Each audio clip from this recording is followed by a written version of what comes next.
Welcome to Popcorn Talk, featuring movie discussion, news, and interviews. Popcorn Talk. We talk movies. And now, here's Popcorn Talk's The Con Guy. Hey everybody, it's old buddy Ben Kliewer. Welcome to another edition of The Con Guy, doing cons at home, and this time it's very, very special because we're doing our very first San Diego Comic-Con panel-ish. Obviously, we're all online this year for obvious reasons, but hopefully we'll be able to come back next year and do a live version of this with everybody in person. But today, theconguy.com is presenting the Ultimate Power Ranger panel. We've got four Rangers on the panel today, three friends of the show and one newcomer to the Con Guys. So we're very excited. I'm just going to introduce these guys for our Comic-Con at Home panel in the order that I have them on this sheet of paper that was handed to me. From Power Rangers Dino Charge, we've got Davi Santos. Davi, hi, how you doing, buddy? Hey, great to see you and be back here. Hi. And you're coming at us from New York today. I'm in Los Angeles, you're in New York, right? Yeah, I'm over here at the East Coast. Coast to coast, baby. That's how we do it with the Con Guy. We also have from Power Rangers Wild Force, Jack Guzman. Big friend of the show. Thanks for coming back, Jack. We really appreciate it. My pleasure, brother. Thank you so much for having me, man. What's up, everybody? Good to see you guys. And you're coming to us, you're on West Coast time today, right?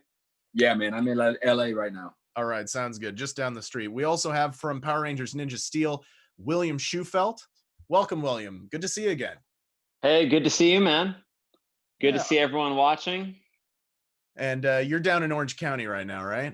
Yes, I am. All right. And first time, not only first time on the Con Guy or doing a panel with the Con Guy, I believe this is your first time doing a convention panel. Please welcome from Power Rangers Beast Morphers, Jasmeet Baduwalia. Did I say that right, Jazz? You did. Yeah, full name is Jasmeet Baduwalia, but I just go by Jazz. It's easier for everyone to pronounce it. There you go. And you are the, I would assume, the youngest member of our panel today. You're on the current series, Power Rangers Beast Morphers. Correct.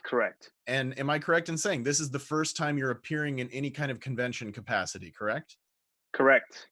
All right. First time. Breaking me in. The Con Guys are breaking me in. There we go. It's our honor and our pleasure to bring new Rangers into the fold here for the convention circuit. So thank you guys so much for having me. You're so welcome. And another really strong point that we'd like to make known here on the show that you've made known on social media as well. You're the first actor of you said Punjabi or Indian descent. Yes, full Punjabi. Full Punjabi descent. Or full Punjabi to be a Power Ranger. Correct.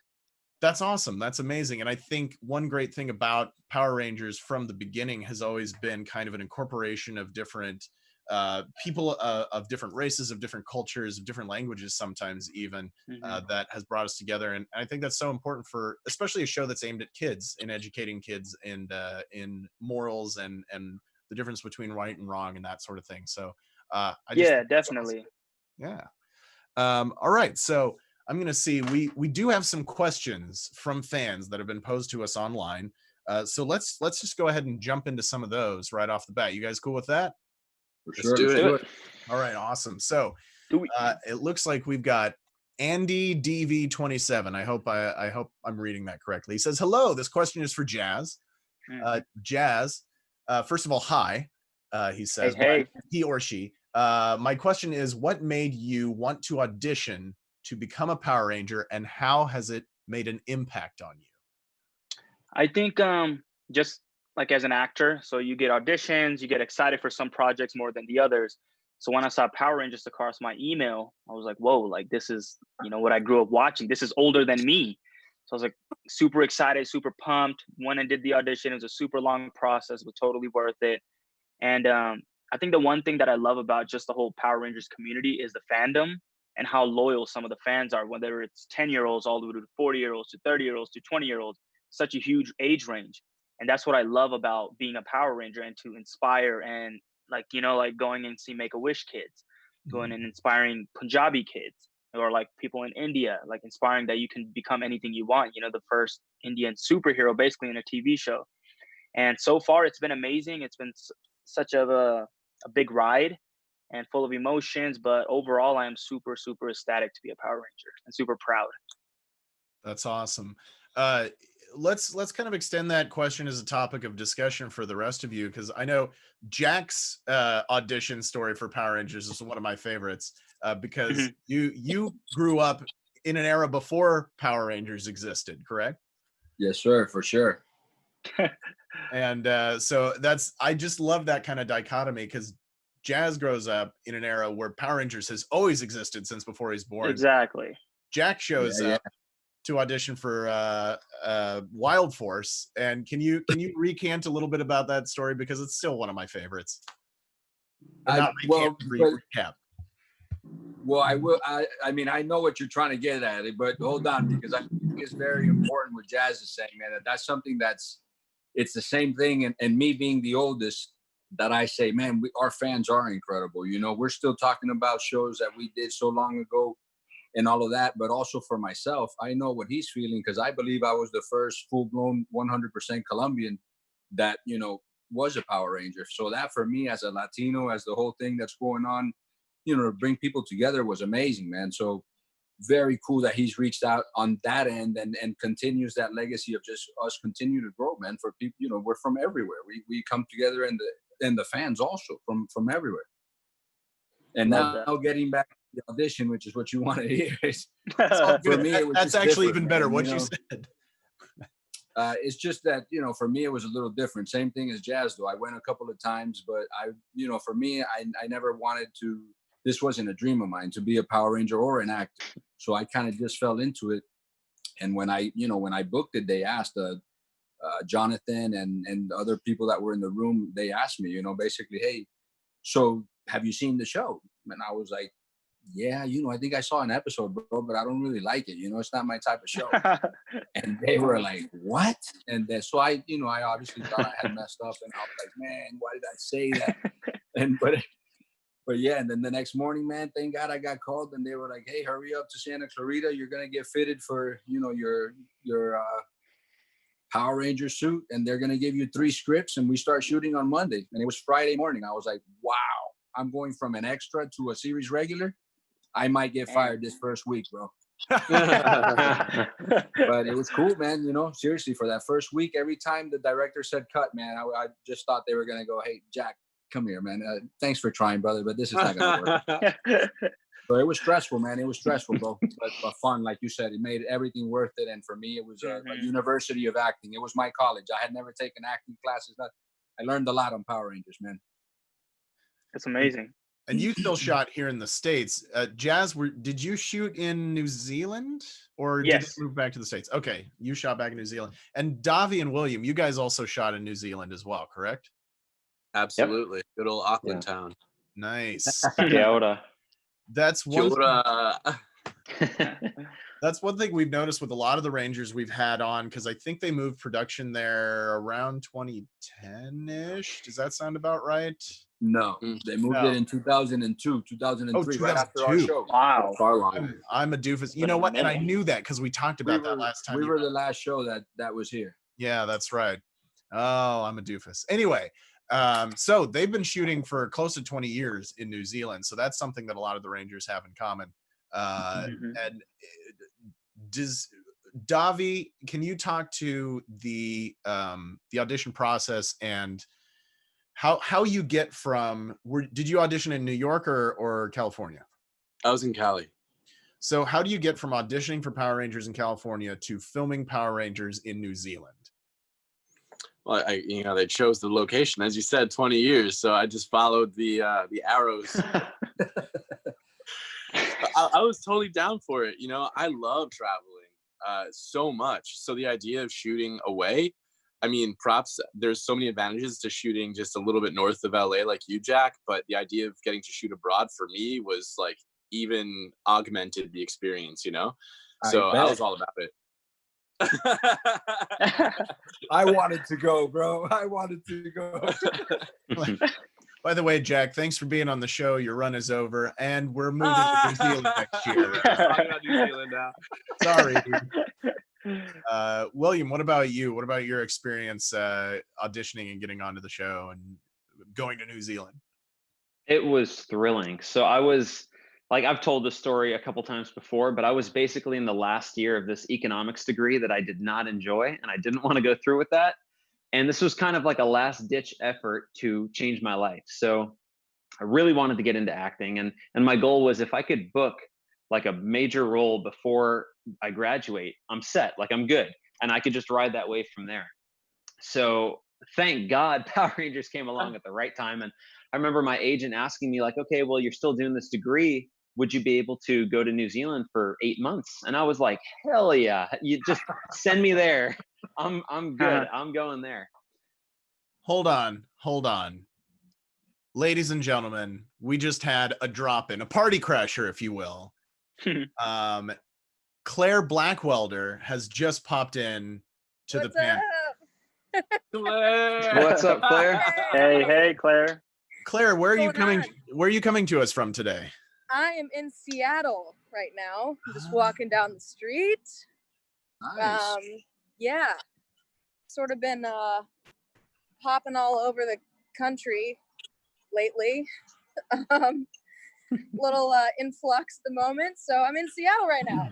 And there you go. Well, I'm glad to see that. I'm glad to see you have your face mask. You're being socially responsible. Yes. Very conscious of health issues right now, so that's great. Have you been flying a lot? Have you been traveling? No, I haven't been on a plane one time. Okay. I was up in Idaho for most of isolation, and then I drove down from Idaho to LA. Did a lot of like camping and hiking along the way. Is very distant. And then and then was in LA for a little bit, and then took a train actually up to Seattle. So I've just been sort of staying away from crowds, I guess. And it's pretty empty here in Seattle right now. Interesting. Fascinating. Yeah. Well, we just got a comment from Luke that says your mask should be purple. I know. Actually, there's a store in Seattle that I just popped into that's like all purple stuff, and I asked if they had masks.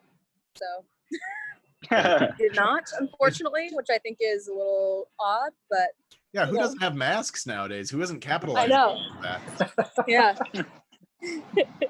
Well, we were just having conversation. I know you're kind of walking down the street, so it might be a little more awkward, but we were just talking about how everybody ended up getting into the show. We do have Jazz from Beast Morphers. We've got Davi from Dino Charge, Jack Guzman. Hey, Claire. Hello. There you go. Hey, how you doing, Claire? Good. Hey. I don't know if you can see everybody. Can you see everybody? We've got, including you, we've got 6 on right now. Most people, yes. I can see Okay. some. Awesome. Sorry, I'm walking past people right now. No, you're good. You're good. Is there anything that you want to share about your experience either auditioning and getting onto the show?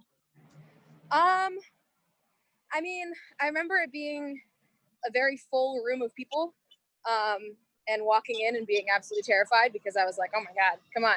Like, just a whole entire crowd, and everyone seems to know what they're doing, and everyone had like guest starred on Disney before, and they all seemed very capable and experienced, and I was like, what the hell?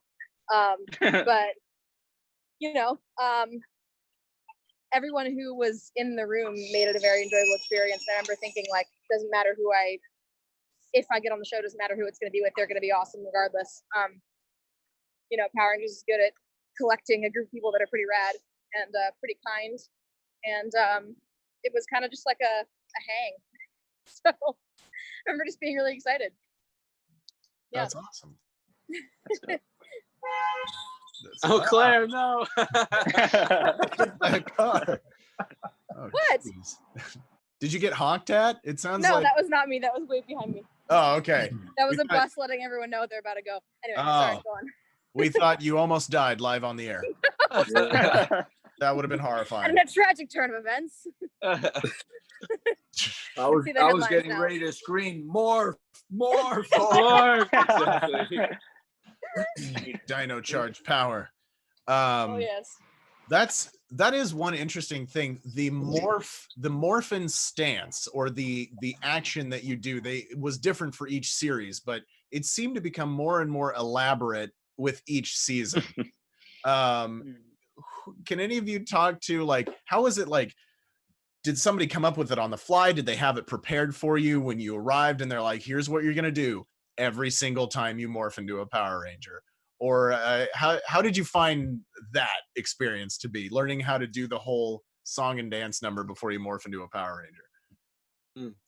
Well, we filmed it once. Fortunately, we did not have to do it all the time, so that we just had that cut sequence that would come in whenever we say it's morphing time or 'tis morphing time. So, but that was like, yeah, in front of the green screen, and then all of the I just remember being a little, not like terribly frustrated, but you know, you're like in this horse dance, you're way low, you're spinning, your arms are going up. It's like pop dancing, you know. So yeah, it was, I did not expect to need to do that when I got there, but yeah, luckily it was just one time. Otherwise, we would have really not been fighting a lot of monsters. Would have just been like, all right, start over, take it again. How many of you got to, or did anybody else want to talk on the Morphin dance number? Morphin time. I mean, from my season at least, it was pre-done, I think. So they told us what to do. And doesn't it come from Japan? Yeah, probably. Well, I think, you know, they have you guys do like it's Morphin time or whatever thing, and then they cut to the Japanese footage of you guys' costumes. And speaking of costumes, how many times did you guys, I think it was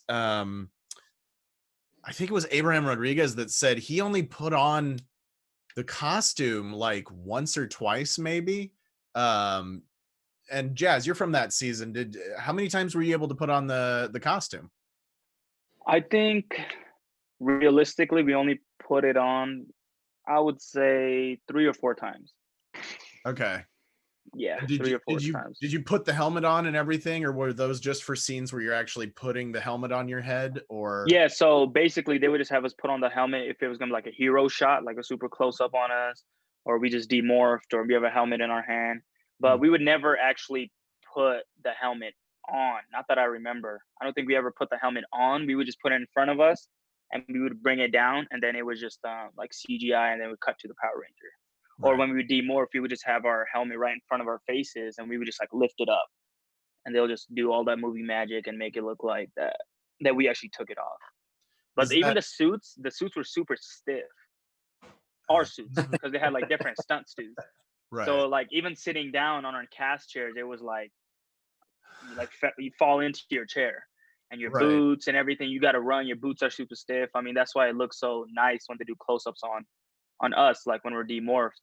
But I just got to give it up to the stunties. You know, they deal with that on a daily basis. They do stunts in it. They do this. I always made sure that, you know, giving them water or making sure they're good, because we were all super. Our whole entire cast was super close with our stunties. We would go out, we'd go to karaoke and have fun. So their kind of safety, we would always look out for that. Like, oh, are you good? Can you do it? And they would do the same thing towards us. We were like a family there. Mm-hmm.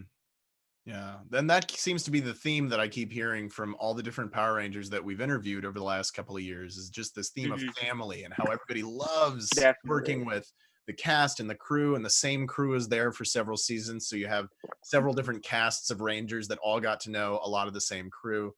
Yeah, I wonder how it is for the crew too. They're like, on 2 years, we're going to see a whole different set of people while they're the same, you know? Right. I wonder how that's be. Well, I'll tell you, Jazz, from my experience, they like that, man. They really enjoy it, because for us, it was quite the opposite. They had a job for 10 years, and they knew that it was going to be done, and they were moving to New Zealand. So I saw what it, after 10 years of having steady work, how the crew was like, you know, damn, man, this sucks. We're done after this. Wow. So that makes sense. Answers your question. You know, yeah, we were the 10th season and everybody knew after this year, we're done. We're moving to New Zealand. So nobody here is going to basically have a job. So it was rough. See, that makes sense. Yeah, that's why I always say that I feel like our Wild Force got kind of overlooked, because it was more of Disney saying, you know what, let's just get this out of the way and amp up for the New Zealand show. You know, we were just like the in-between. And as from what I've heard in the past, we didn't get to go out on conventions and do publicity things and things like, we didn't do any of that. The only cool thing we did was what you said, is that Make-A-Wish, you know, but besides that, man, we didn't really do as much as usually the Power Rangers went out and did. But it was that transition stage. I feel that. Yeah. Claire and Davi, you guys were on the same season, right? Yes. Yeah. Did you guys have a similar experience with the costumes and the helmets in front of the face and all that kind of stuff and the stiffness? Yeah. How else do you think everyone's Yeah, hair totally. stays so fine? It's there's that like the episode towards the end of our second season where I have like I'm in the suit and I'm giving direction to the rest of the team, and I'm supposed to like remove the helmet and be like, all right guys, like this is what you're supposed to do, whatever, I'll stay here back at the base, which is also like so frustrating because we all morph and it's this huge thing, and then I'm like, all right, go out and fight, I'll be here. Yeah, so I'm supposed to like take the helmet off and like give this instruction, and it was just hilarious because it had to be like perfectly placed in front of my face, and I'm like, taking it off. Is it a full helmet or is it like a half? Just like a no, it's a full thing. Full helmet. Full thing for sure. Yeah. Oh wow. Yeah. And but you never actually properly put it on your head? Certainly not, because you got to like separate the front from the back and then like latch it on the sides. Oh yeah, I've seen So that. if I was doing all that, I'd be like, all right guys, looks a lot less cool. There goes the magic, Luke. Yeah. And Ben. It's all good. Nice. That's funny. How about you, William? What's same experience? Yeah, I got lucky in our final episode. I got to suit up, and it was like a reunion with myself and my dad, and then Mick, who also became a Red Ranger. At that time, we had like 3 Red Rangers, so I felt super special. But it was super fun. We put the suit on, and then we also had these ninja training suits that we wore pretty often in a lot of different scenes. So those were extremely tight. They were like very, very restrictive. I had a pretty wild weekend in Sydney once where I came back and I was about 10 pounds heavier, and that suit just didn't fit. It just didn't fit. So those were tight, but overall the Ranger suits they were pretty good for us. Wait, what happens when you show up and the suit doesn't fit and you're like, we got a week of filming ahead of us? Hey, you just squeeze in there, man. Oh man. You just Suck it in. You just suck it in and you pull the suit on. All right. So we had another fan question, and this one, this is directed to Jazz, but Davi, did you appear on the Dino Charge Beast Morphers crossover? I did, Ben. Yeah. Okay. That was such a delight. That was awesome. Yeah, so this can be kind of directed at both of you because it's Tom Turner asked, what was it like working with Austin St. John and the Dino Charge cast? Or what was it like working with Austin St. John and the Beast Morphers cast for you, Davi? Well, yeah, all right, Davi, so that was for you. Well, only because like I would imagine, Jazz, being that you're the youngest one here, that you actually had a different Ranger, a different Red that you grew up on, and mine was Austin. Like I had the bed sheets, I had all the toys and stuff. You squeeze Austin's like legs, and then his head flips into like the helmet, and then it's his face. I had that one. I think I had the Zach one. I had the Black Ranger. The Mastodon, Black Ranger. Yeah, exactly. So I was actually how I discovered it was him. What's that? Jack was just giving me thumbs up for Black Ranger because he was the Black Bison. Yeah, it was mind blowing, and I was so used to having just like Rangers like us like in the car that when Austin was behind me and I was like, oh, they brought like someone from like the crew. I remember that night too. And then he was like telling these stories like, so then on episode like 55 we did this, and I was like, episode 55 what? And I looked at him like, oh my god, it's Austin, yo, nice to meet you. And the whole car ride I was just like giving him his peace and his space, and then I was like, no, I have to like meet you right now. So yeah, that was awesome. That was like a mini little dream come true for me. That's awesome. What was it like for you, Jazz? Did you know who Austin St. John was? Yeah, I did. Well, see, the thing is, when I was 2 years old, I was born and raised in Reno. When I was 2 to 3 years old, I moved to India because that's where all my family is. And I came out here in 2007. So I moved back to the US in 2007. So I wasn't really like familiar with Power Rangers because I was still like, watching these Indian shows and Lion King and these, Indian versions of them. But when I did started getting into Power Rangers, I knew who Austin was. And it was like, oh, he's the Red Ranger. But I never thought I would ever meet him. You know, so it was like, all right, cool. So when I first saw him, it was like one of those like that's him. And I remember because I remember Chip, our executive producer, he picked us up. He's like, hey, we're having lunch with everyone, or dinner with everyone, sorry. And he was sitting there, and Abraham thought that he was, what was her name? Davi, our cast driver. Our cast driver? Yeah. We had like 3. What? Okay, I know who you're talking about, though. Yes. Yeah, Abraham thought that was her husband. So he was all like, oh, she brought her husband with him. And I was like, no, dude, that's Austin. He said, that's Austin? He's like, all right. Then he started geeking out. So he gave him a hug. We all gave him a hug. But the thing with Austin was he was so full of stories. So he never made you feel like, oh, I'm this, I'm so-and-so. You know, I was at the beginning of this. But I think I just looked at him as a really good friend and a mentor for Power Rangers. So he just taught us a lot. He taught us a history. And I remember that car ride home too. We were going back to the Barclay, and then, so I don't know. I think Austin in general is a super, super funny guy, and he's so comfortable to talk to, and he's a great person. Yeah, and he hung out with us too. Like we all got so many dinners together. We did jujitsu together, and like my 6-year-old self was like, "Oh my God, I'm rolling around with the Red Ranger." That's funny. Yeah, and awesome. Claire can actually speak to this on our WonderCon at Home panel. Abraham shared a little bit about that story. He said there was something about like a big dinner with the cast and crew, and he walked up to Austin St. John and said something like, "And you are?"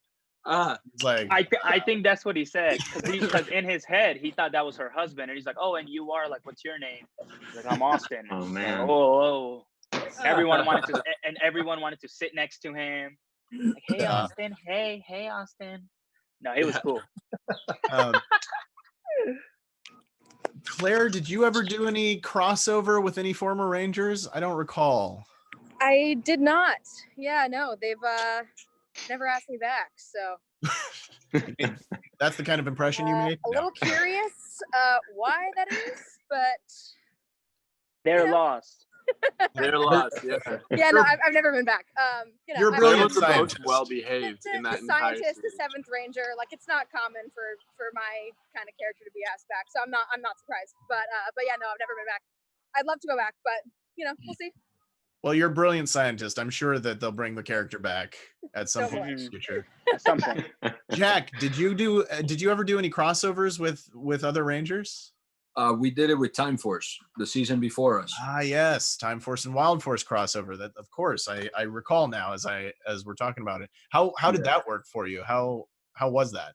At the time, it was awesome, man, because you know we were just starting out, and they had already done it for a year, so they gave us a lot of insight to just little things that helped us either make work easier or withstand each other longer, things like that, man. So it was really cool. They shared a lot of cool stuff with us.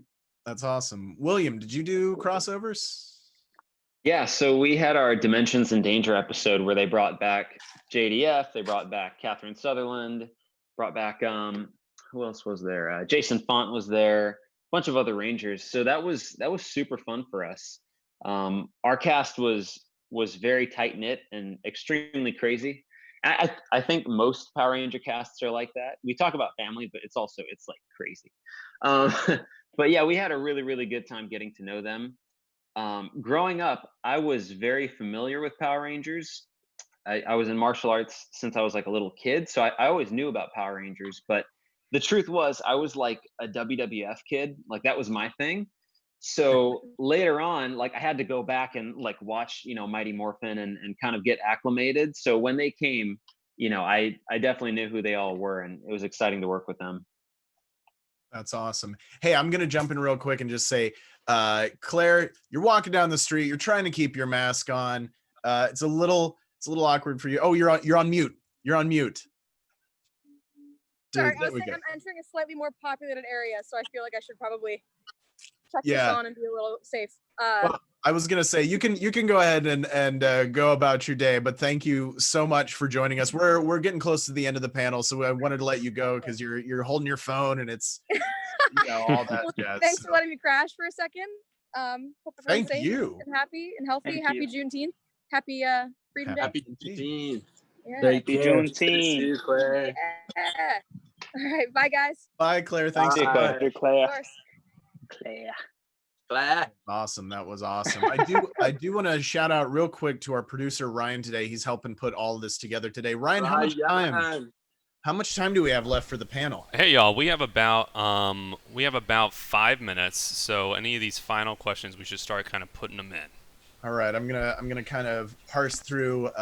Thank you so much. We got so many great questions, and because the Rangers love talking and answering everything in detail with great, awesome detail, we can't get to all of them. But we're gonna go with Tyler Cook asks, "What Power Rangers villain is your favorite, and why?" And what season of Power Rangers did you originally want to start in? I guess that's kind of a two-parter, but yikes, I'm getting some feedback on something. I don't know where that's coming from. But yeah, do any of you guys want to talk about, oh, we lost Jazz. Where'd Jazz go? Oh, there he is. The villain took him. The villain took him. Anybody have a favorite villain that they filmed with? Yes, William. I got one that was just great. So we had one, Phone Pansy, and I had a line where I run up to him and I tell him, "You look like a phone, and I'm gonna hang you up." It was it was amazing, and I just remembered what all those acting classes prepared me for. So it was fun. Exactly. Yeah. That's hilarious. Davi, what about you? It was Sledge's babe, because she was just like over sexualized and like she was also kind of like a wife of Macbeth, Lady Macbeth kind of character, which is always fun in Rangers when you kind of have this very sort of adult undertone, you know, in spite of just like the presentation that's fun and kooky. Like there is like a deeper symbolism underneath it. So I thought she was interesting. Oh, and Heckle was my favorite for sure from my series that Ryan plays. Yeah, Ryan. That replaces Sledge. Yeah. Ryan Carter, who's been on the show. Ryan Carter. Great kid. That guy's awesome. I love that guy. Jazz, any favorite villains that you've worked with on the show? The favorite villain. I would say there's a good amount. I would say Scrozzle. I loved Scrozzle. Nice. Scrozzle. It was because whoever was in that suit, it was Koji, and Koji. just the way how the suit looked, the way how he portrayed Scrozzle, I was just so fascinated. And every time I was off of main unit, I would go to second unit and just watch some scenes that he would be doing, and some of the moves, and it was just incredible. So I would say Scrozzle was my favorite. How about you, Jack? Dude, I only worked, I guess, really with like Master Org, and he was just phenomenal, man. Nelia, great actor. He's continued to work in this business and do amazing work, so he was always cool. And as far as an org, I would think the flute org, that one stands out, because I can't dance, and that org made us dance, so that was hilarious trying to shoot that. But yeah, that's awesome. Definitely expanding your repertoire as an actor and a performer on Power Rangers. Well, let's go out with a little bit of this. So we've just got like a minute or two left. For those of you that submitted questions to the panel, thank you so much. Unfortunately, we didn't have time to get to everything today, just because we're having great conversation. We're expanding on everything. But I do want to give a huge shout out and a huge thanks to San Diego Comic-Con 2020 for their Comic-Con at home. This is the con, guys. As I mentioned before, it's our first San Diego Comic-Con panel. We've done WonderCon, we've done LA Comic-Con, we've done all these things, but San Diego Comic-Con, of course, is the grandpappy of them all, and we were so excited and honored to be a part of SDCC this year. And again, hopefully we can do it next year. Really quick, I want to go through with you guys one by one. Tell me what you're up to now, although Jazz is still technically up to Power Rangers now. So, but William, what are you up to now? Where can people find you online? And is there anything that you want to promote or bring attention to before we end the panel here? Sure. Yeah. Online, that would just be at William Shewfelt on Instagram. I've got a couple things that I'm working on right now. One is a kind of a Batman themed series called Rise of the Hood. And then I'm also working on something called Solaris, which is going to be a web series that we're hoping to bring to a streaming platform in 2021. So I'm working on those two. And then on the side in my spare time, I'm working on music. I've got a few singles dropping next month. So yeah, just staying busy. Awesome. Davi, I know you're on the East Coast. You gotta get out of here. Tell us where we can find you online, what you're working on now, what we can find you doing. You can find me at 2 Davi Santos with number 2 Davi Santos, and that's Instagram as well as Twitter. And yeah, you can catch me in 13 Minutes, which is going to be this sort of a socio-political tornado-based film that is coming out later in the year. And hopefully the projects that were lined up for this year actually come back to life. So we'll see about that as well. Right. Yeah. That's a thing for people in the entertainment industry right now. Yeah. Jack Guzman, what are you working on these days? Where can we find you online? Brother, right now I'm just on the 2nd season of Black Monday with Don Cheadle on Showtime. Nice. And besides that, bro, once I'm done with that, I'm just back to auditioning and hoping I book something else, man. I don't have anything else, coming up. And yeah, just Jack Guzman actor on Instagram, and that's about it. I have a hard time just following that. I don't do Facebook and Twitter and all. Yeah, that's good enough for me. But yeah, man, those are the things I'm up to right now. Social media can get exhausting. And Jazz, obviously you're on the current season of Power Rangers, but that season is coming to an end very soon. Is that correct? I'm correct in saying that, right? Yeah. I don't know what episode we're on Nickelodeon. But what's next for you? What are you working on right now? Is there, besides Beast Morphers, is there anything else you want to promote? Yes. I just got done doing a project that's going to be announced late August. So that's going to be announced late August. I can't say too much about it. And then I'm also, just like how Davi was saying, some of the projects that I was pinned for this year, if that comes back to life, then we're back on that. But other than that, I've just been working out and just trying to do some YouTube videos and waiting for my project to come out soon. And yeah, just waiting for Hollywood to just kick it into gear again. Right. Where can we find you on YouTube? On YouTube, it's just Jazz Baduwalia. Same thing on IG, Jazz Baduwalia. On Twitter, it's J Baduwalia. So yeah, go ahead and follow it up. Yeah, awesome. Everybody, please be on the lookout on Instagram, Twitter, Facebook, YouTube. William, where can we find your single that you're going to drop? Oh, just William Shewfelt, Spotify, YouTube, SoundCloud, wherever. Awesome. Oh, yeah. Awesome. All right. Well, thank you so much, Rangers. Thank you for being here today. If you would have told 9-year-old Ben Kliewer that I would grow up and be an adult interviewing Power Rangers as part of my job, I would have said that's oddly specific, but also that's awesome. So again, thank you so much to Comic-Con. My name is Ben Kliewer. I am with theconguy.com. And remember, I'm always drinking out of this red cup because whenever Ben Kliewer shows up, it's always a party. Be well, everyone. Stay safe. Happy Juneteenth. God bless. And peace out, everybody. Bye. All right, see you guys. From producers Maria Menounos, Kevin Undergaro, and the entire Popcorn Talk Network, we would like to thank you for tuning in. For questions or comments, be sure to visit popcorntalk.com. I'm Sir Richard Wentworth, and this has been a presentation of the Popcorn Talk Network.